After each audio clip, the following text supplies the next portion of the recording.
तो देखिए, आज की वीडियो में हम देखेंगे विराम चिन्ह। पिछले वीडियो में हमने विराम चिन्ह के बारे में पढ़ा था। आज हम विराम चिन्ह से रिलेटेड कुछ क्वेश्चन करेंगे जिससे आपको समझ में आएगा। देखते हैं कितना आपको समझ में आया है। तो विराम चिन्ह का आपको विराम का मतलब पता है, रुकना या ठहरना। देखिए क्वेश्चन क्या है, किस वाक्य में विराम चिन्ह का उचित प्रयोग नहीं है। क्वेश्चन को समझिए, किस वाक्य में विराम चिन्ह का उचित प्रयोग नहीं है। उचित प्रयोग मतलब सही ढंग से प्रयोग नहीं है। ये 4 वाक्य दिए हैं और इसमें चारों वाक्य में से एक वाक्य में गलत चिन्ह लगा है, वो आपको पहचानना है। तो चलिए देखते हैं। पहला है, मैं मनुष्य में मानवता देखना चाहती हूँ, उसे देवता बनाने की मेरी इच्छा नहीं है।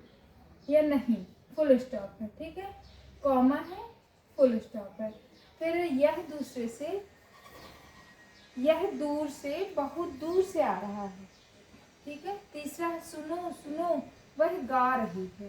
चौथा है, प्रेम महाशय मैं आपका आभारी हूँ। अब देखिए चारों वाक्य में आपको कौन सा वाक्य अशुद्ध लग रहा है, मीन्स कौन से वाक्य में आपको गलत चिन्ह दिख रहा है।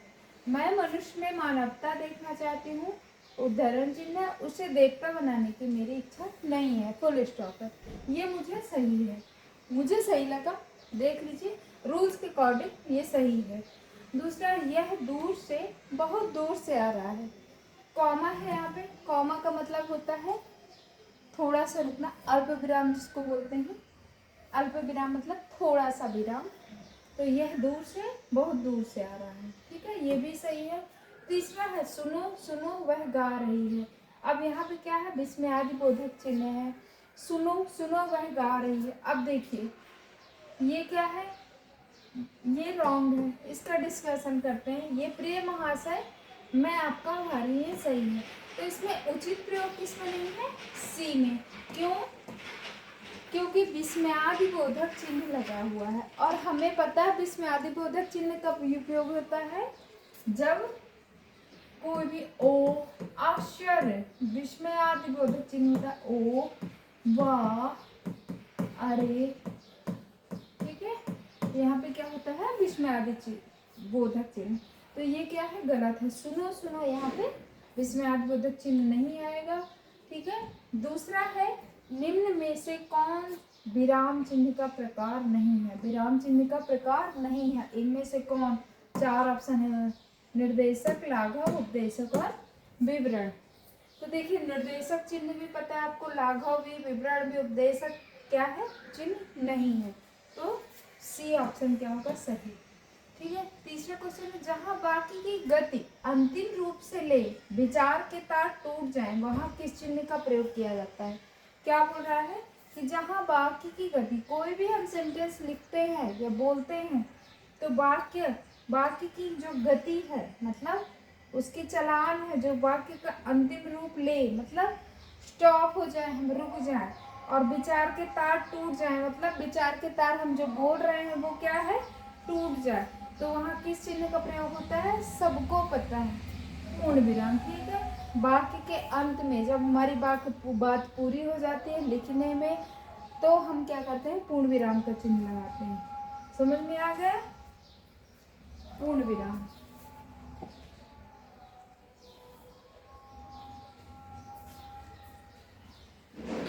अब नेक्स्ट क्वेश्चन है,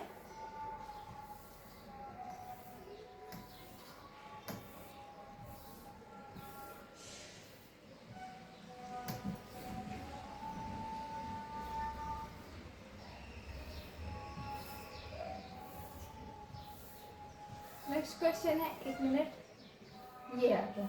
हाँ, श्री कामता प्रसाद गुरुजी के अनुसार क्या है, श्री कामता प्रसाद गुरुजी के अनुसार विराम चिन्ह को किस भाषा से लिया हुआ माना जाता है। तो कामता प्रसाद गुरुजी के अनुसार विराम चिन्ह को अंग्रेजी भाषा के अनुसार लिया माना जाता है, ठीक है। 7वां क्वेश्चन है कि श्री कामता प्रसाद जी के अनुसार विराम चिन्हों की संख्या, श्री कामता प्रसाद जी के अनुसार विराम चिन्हों की संख्या कितनी है। देखिए विराम चिन्हों की संख्या कुछ 14 बताते हैं, कुछ लोग 16 भी बोलते हैं। तो कुछ 20 और हम जो उपयोग में लाते हैं 6 मुख्य चिन्ह हैं। तो देखिए यहाँ पे काम क्वेश्चन क्या है, कामता प्रसाद के अनुसार, तो कामता प्रसाद के अनुसार 20 चिन्ह हैं। अब कह रहा है अल्प विराम चिन्ह को पहचानिए, सभी को पता है कॉमा अल्प विराम चिन्ह ये है। फिर बोल रहा है आशीष, राहुल, राजा, शुक्ल और वैभव अपने काम में संलग्न है, इस वाक्य में उचित विराम चिन्ह है। तो उचित विराम चिन्ह क्या आएगा इसमें, देखिए आशीष कॉमा राहुल कॉमा राजा शुक्ल और वैभव अपने काम में संलग्न है, इस वाक्य में उचित विराम चिन्ह है ए कॉमा। समझ में आ गया, क्योंकि जहां एक ही व्याकरणिक कोट के कई शब्द आए और उनके बीच में संयोजक और व इत्यादि ना हो तो अल्प विराम का प्रयोग होता है। ठीक है, यहाँ पे हम पढ़ेंगे ऐसे, मतलब कॉमा है लेकिन हम क्या आशीष और राहुल और राजा और शुक्ल और वैभव अपने कार्य में संलग्न है, तो हम बार बार और नहीं करेंगे, हम यहाँ पे कॉमा का प्रयोग करेंगे। ठीक है ना। अब नेक्स्ट क्वेश्चन है 10th, आनंद घर आया, आनंद घर आया, थोड़ी देर रुका और चला गया, इस वाक्य में उचित विराम होगा। तो क्या होगा इस वाक्य में उचित विराम, आनंद घर आया और थोड़ी देर रुका और चला गया, तो होगा आनंद घर आया कॉमा थोड़ी देर रुका और चला गया। क्यों, क्योंकि जहां 2 से अधिक वाक्यांश आए पर उनके बीच संयोजक ना हो, ठीक है, तो अल्प विराम चिन्ह का प्रयोग होता है। जैसे आनंद घर आया, थोड़ी देर रुका और चला गया। समझ में आ गया। 11th है मैं कृष्ण के घर पहुंचा परंतु वह नहीं मिला, इस वाक्य में कौन सा विराम चिन्ह लगेगा, देखिए तो कौन सा विराम चिन्ह लगेगा इस वाक्य में, इस वाक्य में भी कॉमा ही लगेगा ए। क्यों, वाक्य में प्रयुक्त होने वाले अव्यय किंतु, परंतु, पर, लेकिन, भी आदि के पहले अल्प विराम लगता है। जैसे मैं कृष्ण के घर पहुंचा परंतु वह नहीं मिला, अव्यय जो होता है किंतु, परंतु, पर, लेकिन, भी आदि के पहले भी क्या होता है, अल्प विराम लगता है। ये नोट कर लीजिए, ठीक है ना। किंतु, परंतु, पर, लेकिन, भी आदि के पहले क्या लगता है, कॉमा लगता है, अल्प विराम। समझ में आ गया। नेक्स्ट क्वेश्चन,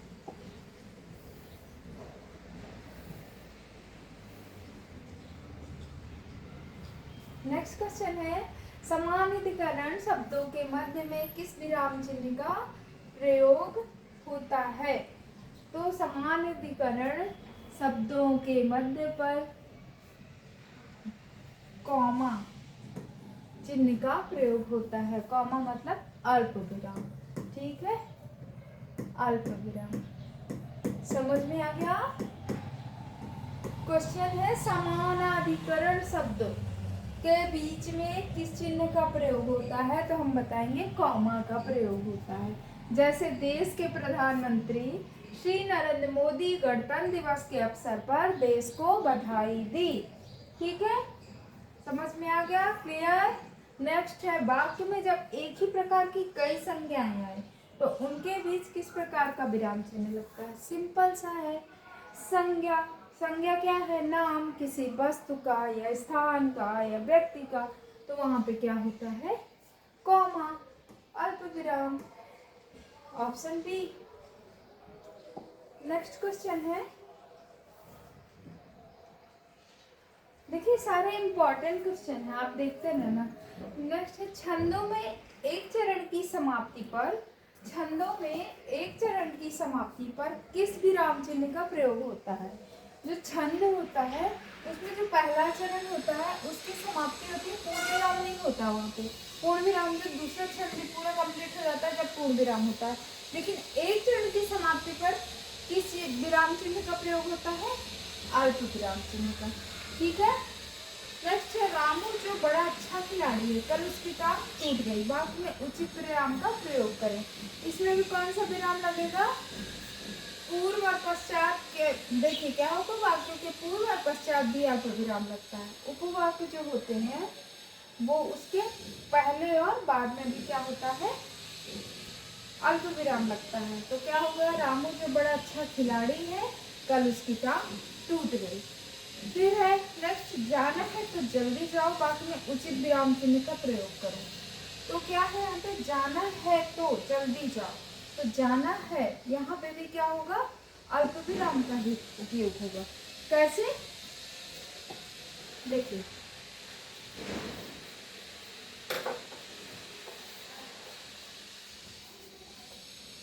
जाना है तो जल्दी जाओ, देखिए क्या है, अल्प विराम। जाना है तो जल्दी जाओ ऐसे वाक्य खंडों के बाद भी अल्प विराम लगता है, जिसके बाद लगने वाले तो, तब, वह आदि का लोप हो। क्या हो, लोप हो। ठीक है, माँ मेरा कल्याण करो, माँ मेरा कल्याण करो वाक्य में उचित विराम का प्रयोग करें। उचित विराम यहाँ पे कहाँ लगेगा, माँ मेरा कल्याण करो, इसमें भी कॉमा होगा, माँ मेरा कल्याण करो। ठीक है, ऐसे वाक्य में हाँ नहीं अच्छा तथा संबोधन कारक के बाद अल्प विराम लगता है, ये रूल्स हैं। ठीक है, हाँ नहीं अच्छा तथा संबोधन कारक के बाद अल्प विराम लगता है। कारक आपको पता है ना, चिन्ह होते हैं कर्ता नहीं कर्म को करण से, तो उसके रूल के अकॉर्डिंग क्या होता है, अल्प विराम लगता है। फिर है, जब वाक्य में एक समान अधिकरण का प्रयोग होता है तो किस विराम चिन्ह का प्रयोग होता है। क्वेश्चन क्या है, जब वाक्य में जो वाक्य होता है उसमें एक समान अधिकरण का प्रयोग होता है तो किस विराम चिन्ह का प्रयोग होता है, अर्ध विराम चिन्ह का प्रयोग होता है। समझ में आ गया, जब कोई वाक्य होता है और एक समान अधिकरण का प्रयोग होता है तो किस विराम चिन्ह का, अर्ध विराम। ठीक है, अर्ध विराम चिन्ह आपको पता है ना, डॉट कॉमा अर्ध विराम चिन्ह। ओके, नेक्स्ट क्वेश्चन है,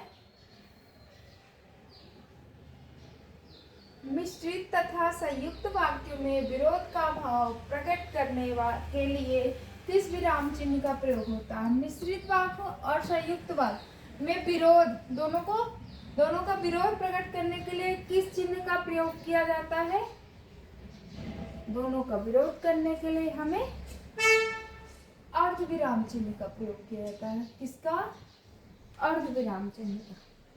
समझ में आया। फिर है, करणवाचक क्रिया विशेषण में किस प्रकार का चिन्ह का प्रयोग किया जाता है। करणवाचक क्रिया विशेषण में किस प्रकार विराम का चिन्ह प्रयोग किया जाता है, तो अर्ध विराम का प्रयोग इसमें भी किया जाता है। समझ में आ गया। नेक्स्ट क्वेश्चन देखिए, पूर्ण विराम का प्रयोग किया जाता है। पूर्ण विराम मतलब फुल स्टॉप कब किया जाता है, वाक्य के प्रारंभ में, वाक्य के अंत में, वाक्य के मध्य में, या इनमें से कोई नहीं। तो आपको पता है कब प्रयोग होता है पूर्ण विराम का चिन्ह, वाक्य के अंत में। जब हम वाक्य को खत्म करते हैं तब हम फुल स्टॉप यानी पूर्ण विराम का चिन्ह लगाते हैं।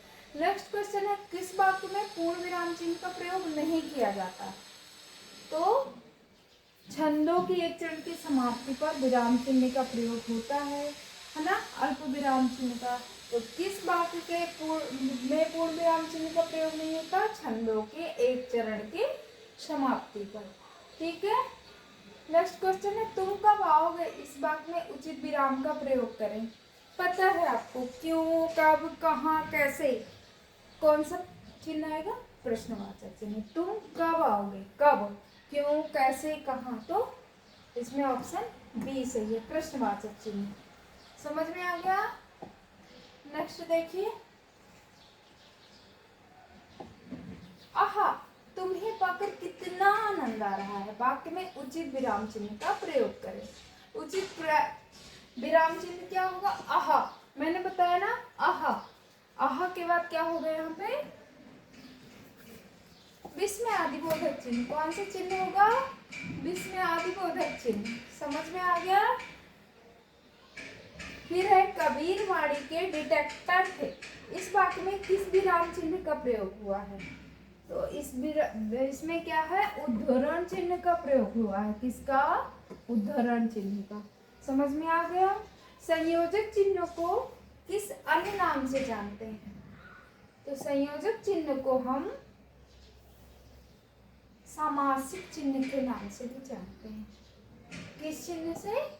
सामासिक चिन्ह से। संयोजक चिन्ह जानते हैं ना, माता और पिता, भाई और बहन, तो हम भाई बहन माता पिता लिखते हैं ना, तो संयोजक चिन्ह ये होता है।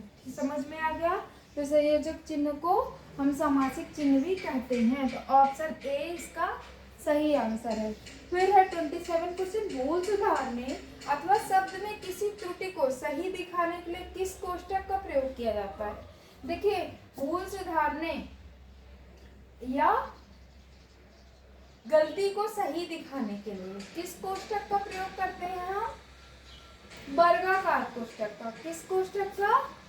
वर्गाकार कोष्ठक। Option B. समझ में आया। अब है विवरण चिन्ह को पहचाने। तो विवरण चिन्ह कौन सा है? विवरण चिन्ह बी है ऑप्शन। कैसा? अगर हमने लिखा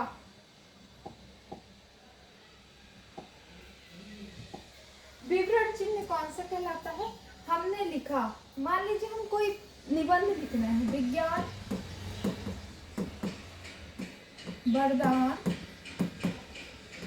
या अभिशाप, ठीक है, इसमें हमें निबंध लिखना है। तो हम क्या करते हैं, इसका हमने लिखा है और हम इसका विवरण देते हैं। समझ में आ गया। विवरण चिन्ह। ओके, विवरण चिन्ह।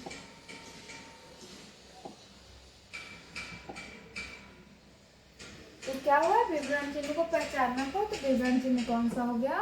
बी। Answer B. समझ में आ गया। नेक्स्ट है पुनरुक्ति व लाघव चिन्ह को पहचाने। तो पुनरुक्त व लाघव चिन्ह क्या है? Option A. ये क्या है? पुनरुक्त व लाघव चिन्ह। समझ में आ गया। तो होप आपको अच्छे से समझ में आ गया होगा विराम चिन्ह। इसके और भी बहुत सारे क्वेश्चन हैं, लेकिन आपने इसका प्रयोग किया तो आपको समझ में आ जाएगा। तो मिलते हैं नेक्स्ट वीडियो में, तब तक के लिए थैंक यू।